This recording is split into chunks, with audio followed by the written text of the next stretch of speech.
সকলে জানি এবং অবগত আছি। গত কয়েকদিন আগে ফ্রান্সের সরকার এমানুয়েল ম্যাক্রন তিনি বিশ্বনবী মুহাম্মদ রাসূলুল্লাহ সাল্লাল্লাহু আলাইহি ওয়াসাল্লামকে নিয়ে কটূক্তি করেছে। আজকের এই প্রতিবাদ সভা থেকে নিন্দা জ্ঞাপন করছি, ঠিক কিনা? এমানুয়েল ম্যাক্রন, তুমি জানো না বিশ্বনবীজি তিনি একা নন, এই পৃথিবীতে তার 200 উম্মত রয়েছে।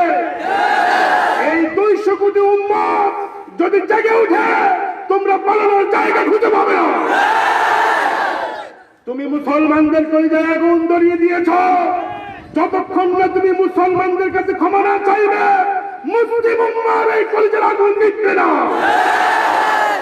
আমরা বাংলাদেশ সরকারের কাছে অনুরোধ করছি, আপনি লাঠি মেরে ফ্রান্সের দূতাবাসকে বয়কট করুন। আপনি ঘোষণা দিন এই বাংলার জমিনে ফ্রান্সের দূতাবাস থাকতে পারে না। আপনি রাষ্ট্রীয়ভাবে ঘোষণা দিন এই বাংলার জমিনের প্রত্যেকটি পণ্য, ফ্রান্সের কোন পণ্য বাঙালি গ্রহণ করতে পারবে না। আমার প্রিয় ভাইয়া, শুধু দেশীয় নয়, আন্তর্জাতিক নয়, দেশীয় ভাবে ইসলামীয় ষড়যন্ত্র চলতেছে, ঠিক কিনা? 71 টেলিভিশন এবং ডিবিসি চ্যানেলের মাধ্যমে এদেশের কিছু নব্যনাস্তিক ইসলামের বিরুদ্ধে ষড়যন্ত্র শুরু করে দিয়েছে।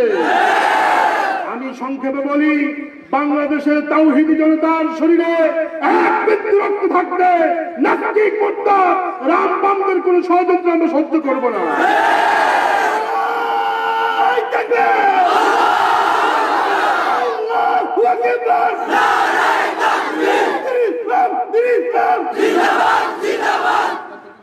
সবাইকে ধন্যবাদ জানিয়ে এবং আজকের এই সমাবেশকে সফল করার জন্য সকলকে ধন্যবাদ জানিয়ে আমার সংক্ষিপ্ত আলোচনা এখানে শেষ করছি।